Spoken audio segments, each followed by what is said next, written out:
রাত ২টায় এই বিশ্বকাপের অন্যতম ব্যালেন্স টিম হিসেবে পরিচিতি পাওয়া বা বিবেচিত হয় ইংল্যান্ডও মাঠে নামছে রাত ২টায় ক্রোয়েশিয়ার বিপক্ষে। তো আমরা আমি এই বিশ্বকাপের কতটুকুলো দলকে নিয়ে ভিডিও করেছি বা কথা বলেছি, তাদের মধ্যে ইংল্যান্ডই তুলনামূলকভাবে কঠিন প্রতিপক্ষকে পাচ্ছে, সেটা হচ্ছে ক্রোয়েশিয়া। তো ইংল্যান্ড কেমন খেলতে পারে সেটা নিয়ে যদি বলি, তাহলে বলবো যে ইংল্যান্ডের ভালো খেলার মানে ইংল্যান্ডের যে এই টিমটা এবং তাদের কোচ টমাস টুকেলের যে স্ট্র্যাটেজি আমরা জানি, সেই হিসেব করলে গ্যারেথ সাউথগেটের ইংল্যান্ডের থেকে ইংল্যান্ডের খেলাটা দেখাটা চোখের জন্য শান্তি হবে। তারা হয়তো খুব একদম স্পেন বা অন্যান্য যে দলগুলো সেটার মতো মানে সুন্দর ফুটবলের পোস্টার সাজিয়ে করবে না, কিন্তু না মানে চোখের জন্য শান্তি হবে বলা চলে। মানে চোখের জন্য শান্তি বলতে এটা তারা কিন্তু কাউন্টার অ্যাটাকে খেললো, সেটা একদম মানে নির্বিষ কাউন্টার অ্যাটাক নয়। হলো এটা কাউন্টার অ্যাটাক খেললে একটা প্রাণ থাকবে, তারপরে তারা তো প্রেসিং এ খেলে, প্রেসিং এও প্রাণ থাকবে, মানে নিজ প্রাণ খেলা খেলবে না।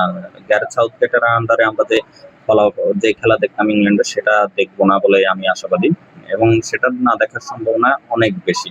টুটেলকে যারা আমরা চিনি, তিনি এরকম মানে ডিফেন্সিভ কোচ না গ্যারেথ সাউথগেটের মতো।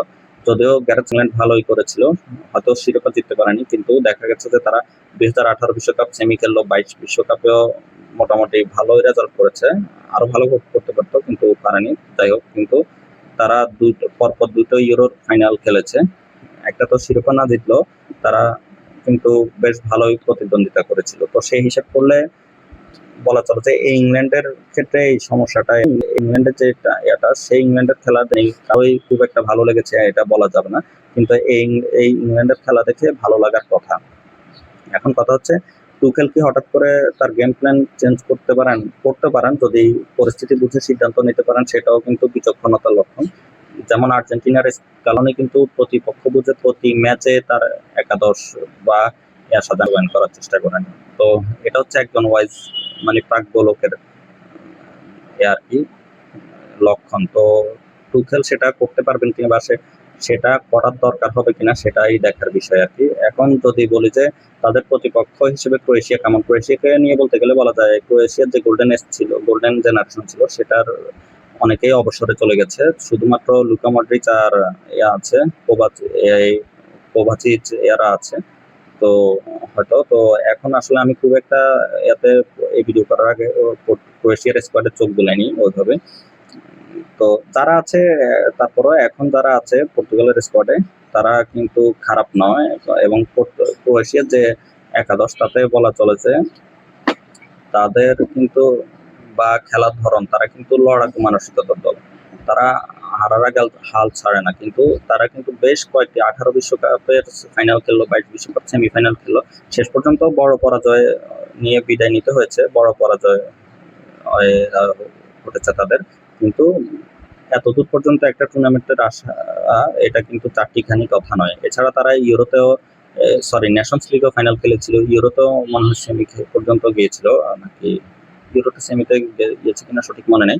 যাই হোক, তো ক্রোয়েশিয়াকে খাটো করার কোনো কারণ নেই, ক্রোয়েশিয়া ভালো ফুটবল খেলে এবং মানে নিজেদের সর্বস্বটা নিংড়ে দেয়। এই কারণে বলবো যে ম্যাচটি কঠিন হতে যাচ্ছে ইংল্যান্ডের জন্য। এটা হচ্ছে বিষয়। এখন দেখার বিষয় হচ্ছে ইংল্যান্ড এটা কিভাবে করতে পারে আর কি, হ্যান্ডেল করতে পারে, এটা আমরা দেখার জন্য উন্মুখ হয়ে আছি। তবে এই ইংল্যান্ড দলটাতে মানে কয়েকটা প্লেয়ার আশা করেছিলাম আমরা যে আর্নল্ড কে দেখবো, হ্যারি মাগুয়েরকেও দেখবো আশা করেছিলাম, কারণ তুলনামূলকভাবে তাদের বদলে যাদেরকে নেওয়া হচ্ছে তাদের উপর যে আমরা ফ্যানরা খুব একটা সন্তুষ্ট সেটা নয়, সেটা বলা যাচ্ছে না। কিন্তু একজন কোচের চাওয়া অনুসারে সে প্লেয়ারদেরকে নেওয়ার চেষ্টা করেন, তো টুকেলও সেই হিসেবে নিয়েছে, এবং টুকেলই ভালো জানেন যে তিনি কি করতে চান, তিনি কি করতে পারেন। তো সেই হিসাবে তিনি প্লেয়ারদেরকে নিয়েছেন, এবং তার যে প্লেয়ারদের উপর যে বিশ্বাস রেখেছেন সেটা যদি তারা মাঠে বাস্তবায়ন করতে পারে, ইংল্যান্ডের সম্ভাবনা আছে। ইংল্যান্ডও ওই দল যে যাদেরকে এবার বিবেচনা করা হচ্ছে টুর্নামেন্টের অন্যতম ব্যালেন্স টিম অনেকেই বলছে। তো ইংল্যান্ডের দিকে চোখ রাখতে হবে। আর এই ইংল্যান্ডের খেলা একবারে বললাম যে গ্যারেথ সাউথগেটের যে ইংল্যান্ড টিম ছিল, ওইটা যদিও 18 বিশ্বকাপ সেমিতে খেলেছে, তারপরে টানা দুটো ইউরো ফাইনাল খেলেছে, কিন্তু ওই দলের খেলাতে আসলে প্রাণ ছিল না, কিন্তু এটা বলতে পারি, আবারও বলছি যে তুখেলের এই দলের খেলাতে প্রাণ থাকবে। কাউন্টার অ্যাটাক হলেও সেটাতে নিষ্প্রাণ কাউন্টার অ্যাটাক হবে না, নির্বিষ হবে না, সেটাতে যথেষ্ট পরিমাণ প্রাণ থাকবে। এবং যদি প্রেসিং নির্ভর খেলে সেটাতে মানে প্রাণবন্ততা থাকবে। এটা হচ্ছে বিষয়। তাদের খেলাটা ওই আলজেরিয়া যেটা খেলো আর্জেন্টিনার সাথে এই টাইপের হবে না।